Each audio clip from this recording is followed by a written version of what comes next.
I'm Kwame E. I'm currently an assistant professor of African American and African Studies at the Carter G. Woodson Institute for African American and African Studies here at the University of Virginia.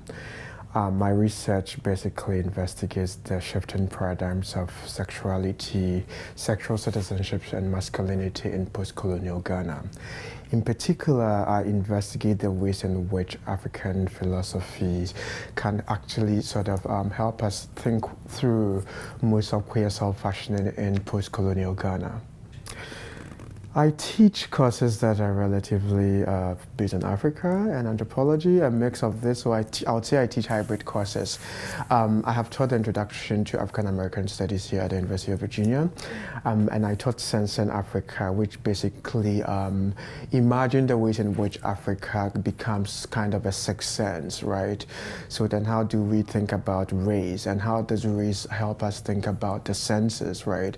So how do people perceive Africa? The fact is that people perceive Africa through their senses, right? Not just through their vision or what they hear, and that when people think about Africa, they are mobilizing all their senses. So that course sought to bring together the ways in which the senses shape the way we think about Africa and how blackness or Africanness could actually be imagined at a sixth sense.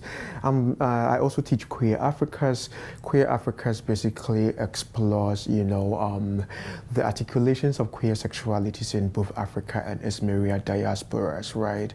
And the ways in which the afterlives of slavery and the afterlives of colonialism shape the way, they shape how black queer constructs, right? Or black queer formations come into being.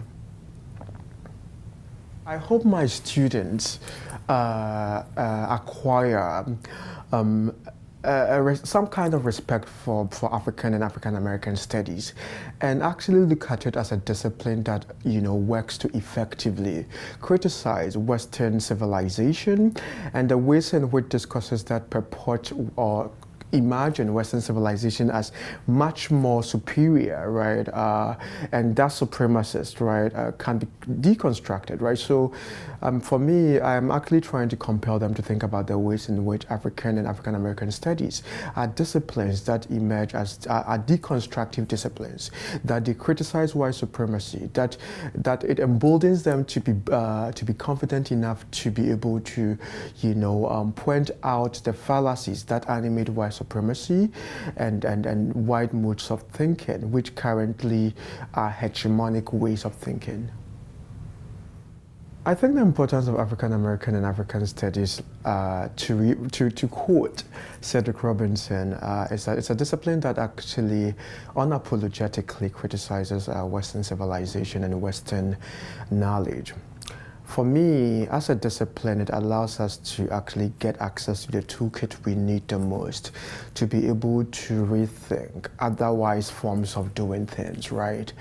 It brings back to life, right, African matter, African ideas, African ways of being and becoming, right? And imagine these ways of being and becoming as very generative and fecund size, right, at which to imagine newer worlds that would never have been imagined in the context of Western knowledge, right? So for me, African American and African studies help us to rethink and feel, reperceive the world anew, right? And I think that's the project we'll be doing, or that's the project as a discipline, African American and African studies will be doing in the futures to come.